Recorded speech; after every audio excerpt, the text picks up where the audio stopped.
A Heroine's Beginning, Chapter 12.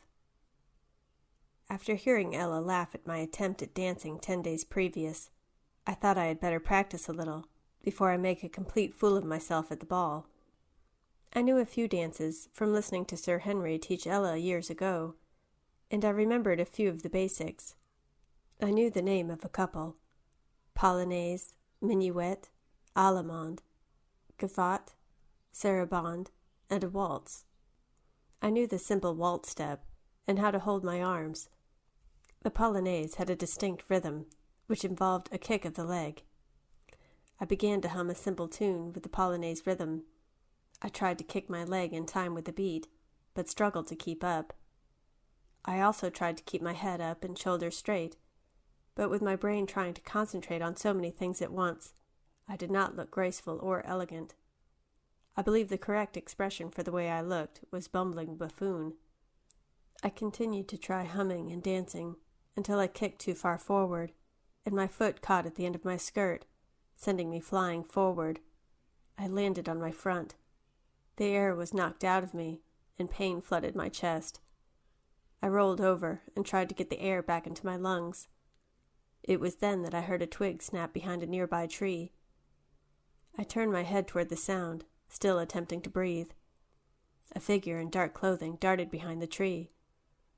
I wondered who on earth it could be. Fear started to creep into my mind. What if it was someone who was dangerous? Once I could breathe properly again, I sat up and shouted at the figure. "Who are you? What do you want?" I called. I was terrified as I saw the person walk from around the tree. There, standing before me, was a young man, more of a boy, with bright ginger hair, and he was laughing. His eyes sparkled with mirth. He had pulled down his hood and was covering his mouth with his hand. "What's so funny?" I asked, knowing exactly why he was laughing.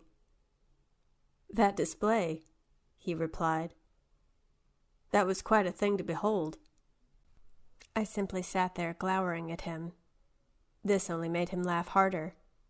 He continued to chuckle, and eventually I broke and started laughing along with him. He offered me his hand, and I accepted it. Pulling me up, I stood face to face with him and noticed the freckles dusting his nose. "May I ask what you were supposed to be doing?" he asked. I took a deep breath, trying to suppress my embarrassment. "I was practicing my dancing," I told him, lifting my head defiantly. "Oh, right. Are you going to the ball tonight?" he inquired. "Yes, I am," I replied. "And is that your dancing?" he said. I was a little offended by his tone. I knew my dancing was terrible, but I did not take well to a complete stranger judging me.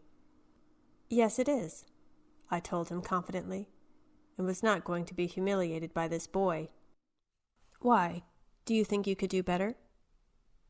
"Well," he said, suddenly a little shy, "I do know a few dances."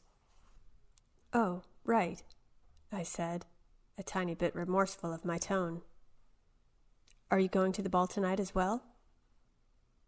"No, I'm working tonight, so I will be at the ball, but not attending," said the boy. "Do you work at the Duke's castle?" I asked him. "Not normally, but my master is attending the ball and staying there a few days, so I've been utilized by the Duke's housekeeper tonight," he told me. "So you're not from around here, then?" "No, I work for Lord Weston. We only arrived yesterday." He smiled at me. "I'm sorry, but I cannot in good conscience let you go to the ball with dancing like that. Please let me teach you a little." I knew my dancing was truly terrible, and I really did not want to embarrass myself any more than was necessary, so I nodded. He took my hand in his and lifted my arms up to place on his shoulders. "I didn't ask earlier, but what is your name?" I asked. His smile grew. "Jack. My name is Jack," he said. "What's yours?" "Marion. Marion Brown." We started to sway slowly. After a moment, Jack started humming a tune in 3 time that I recognized.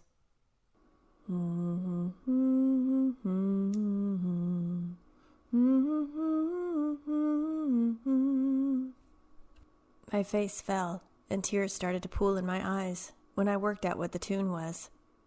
I stepped back away from Jack, my hands dropping to my sides. Jack looked at me, confused. "I'm sorry. Could we dance to another song, please?" I asked. My face was turned away from him. I hoped he would not see the tears. He nodded, not asking anything else, and began to sing another tune. He tentatively reached for my hand again, not taking it, but asking gently if I wanted to continue. I reached my hand forward and grasped his. He placed it back on his shoulder. "So waltzing," he said. 1, 2, 3, 1, 2, 3. As he said these words, his feet moved in a repetitive pattern. After a few moments, I began to copy him, just on the spot. "Very good. Now, head up.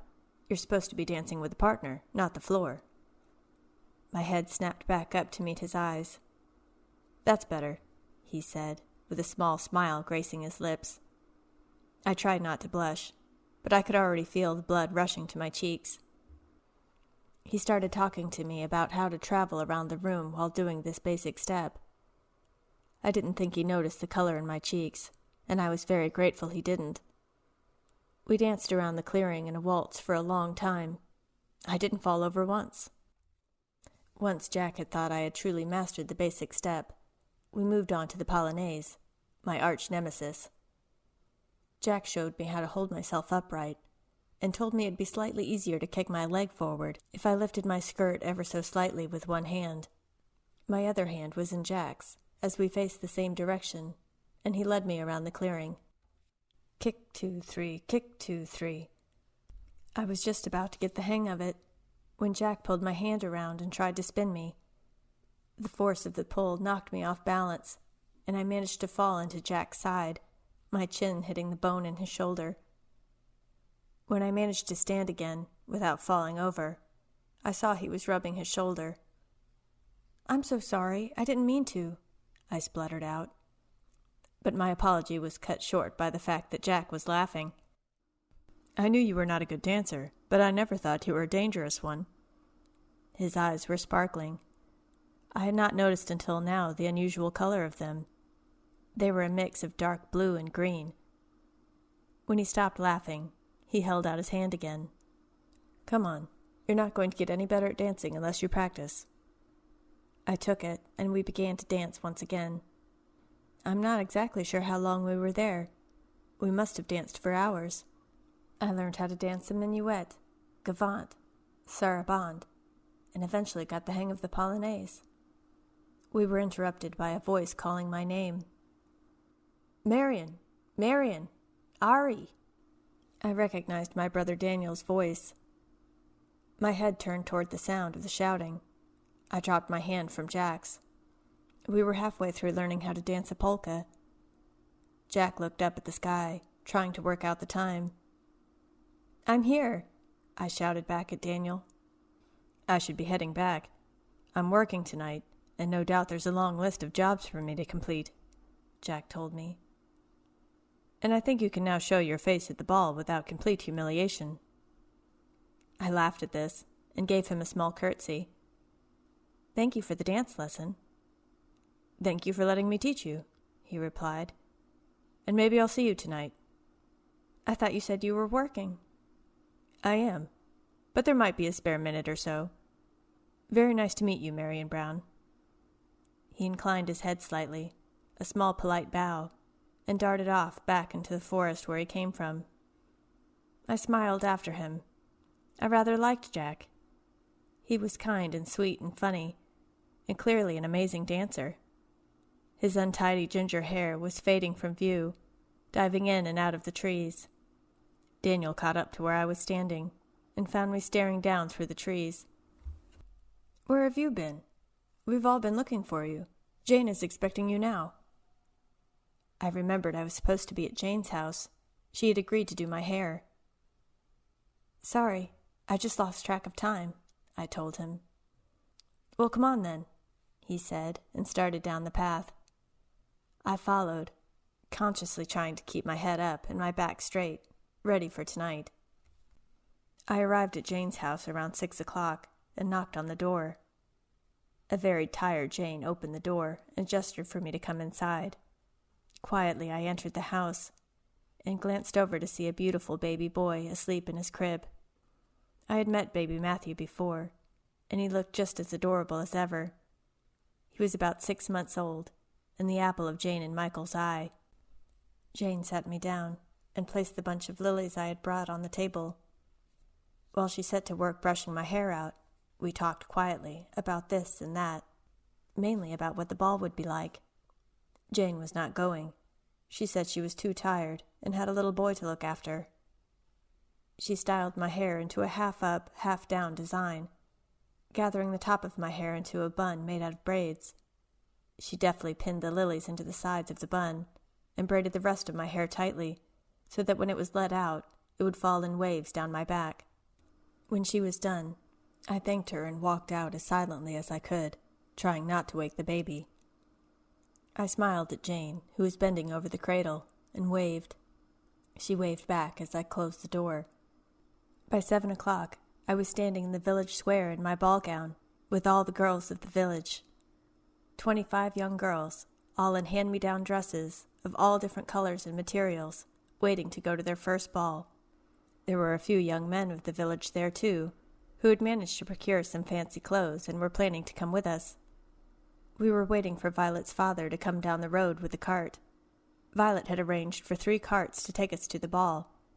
When they arrived, she was the one shepherding us into the different carts, trying to distribute the weight so the horses could carry us with reasonable speed. I was placed in the middle cart, between Annabelle and Teresa. We were sat on hay bales covered in cloth, and even the floors of the cart had been swept, so not to ruin our dresses. I was wearing my mother's old shoes, the only pair of heels in the house. They were small and practical, black with a strap across them so they wouldn't fall off. There was nothing special about them, and nothing as fancy as what the highborns would be wearing, but it felt comforting knowing that there was something of my mother's coming to the ball with me. As the carriage set off, I could see a few of my siblings in the distance, waving me off. Daniel, Clara, Richard, and Gwen. I waved back at them, trying to contain my excitement, and failing. A massive smile was plastered all over my face. As the carriage moved along the bumpy road, I thought about Ella. She said she was coming to the ball, and I really hoped that she was able to convince her horrid family to let her come. She deserved a night of happiness after everything she had been through. I could imagine she would know exactly how to dance everything perfectly, and would do it with perfect grace and dignity. I knew the limits of my knowledge, and which dances I could join in without making a complete fool of myself. So as the cart rattled into the night, the girls and I chatted excitedly about the coming night, as we came ever closer and closer to the palace.